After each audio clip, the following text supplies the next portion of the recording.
2024 के मध्य में जब भारत ने चीन को पछाड़ते हुए रूस के सबसे बड़े तेल खरीदार बनकर एक नया मील का पत्थर हासिल किया, तो एक नए समुद्री मार्ग यानी पूर्वी समुद्री गलियारा ईस्टर्न मैरीटाइम कॉरिडोर, इसकी बहुत चर्चा हुई। भारत और रूस के बीच वस्तु व्यापार को बढ़ाने के लिए एक महत्वपूर्ण भूमिका निभा रहा है और विशेष रूप से भारत को कच्चे तेल की आपूर्ति में ये ईस्टर्न मैरीटाइम कॉरिडोर की काफी भूमिका है। चेन्नई से व्लादिवोस्तोक तक नया पूर्वी मार्ग दो मोर्चों पर बचत कर रहा है। एक तो यह समय की बचत कर रहा है, जिससे दोनों देशों के बीच मालवाहक की लागत में कमी आ रही है। इस साल की शुरुआत से कच्चा तेल, कोयला और एलएनजी जैसी वस्तुओं का व्यापार इस नए मार्ग से शुरू हो चुका है।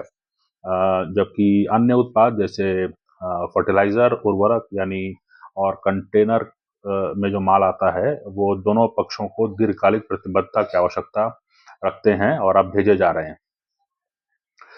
चेन्नई व्लादिवोस्तोक जो मैरीटाइम कॉरिडोर है, ये तकरीबन 5600 समुद्री मील की दूरी कवर करता है और अनुमान है कि इस मार्ग ने भारतीय और रूसी पूर्वी क्षेत्र के बंदरगाहों के बीच में माल ढुलाई के समय को 16 दिन तक घटा दिया है। अब यह समय 24 दिन का है, जबकि यूरोप के माध्यम से रूस के पश्चिम से भारत तक माल भेजने में 40 दिन से अधिक का समय लगता था। ये भी जानना चाहिए कि भारत और रूस के सेंट पीटर्सबर्ग के बीच पारंपरिक व्यापार मार्ग 8675 समुद्री मील लंबा है और इस मार्ग पर मालवाहन का समय 40 दिन या उससे अधिक है।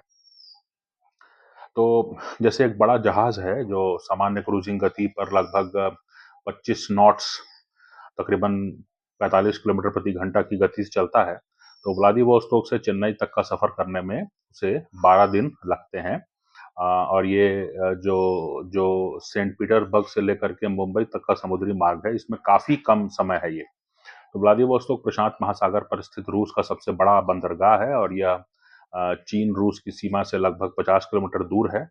और भारत की तरफ चेन्नई और अन्य पूर्वी बंदरगाह जैसे पारादीप या विशाखापट्टनम या तूतीकोरिन, एननोरे और कोलकाता को भी लदान बिंदुओं के रूप में उपयोग किया जा रहा है, जो माल के प्रकार और अंतिम गंतव्य की आधार पर तय होते हैं। 2024 के पूरे वर्ष में शिपिंग मंत्रालय के आंकड़ों के अनुसार मूल्य के हिसाब से सबसे बड़े आयात वस्त्र थे, कच्चा तेल, अ, परियोजना सामान, कोयला, कोक, वनस्पति तेल, उर्वरक। रूस को निर्यात किए गए उत्पादों में शामिल था। इसी मार्ग से जो निर्यात किया गया, उसमें मूल्य के हिसाब से जो है प्रसंस्कृत खनिज, लोहा, इस्पात, चाय, समुद्री उत्पाद और कॉफी।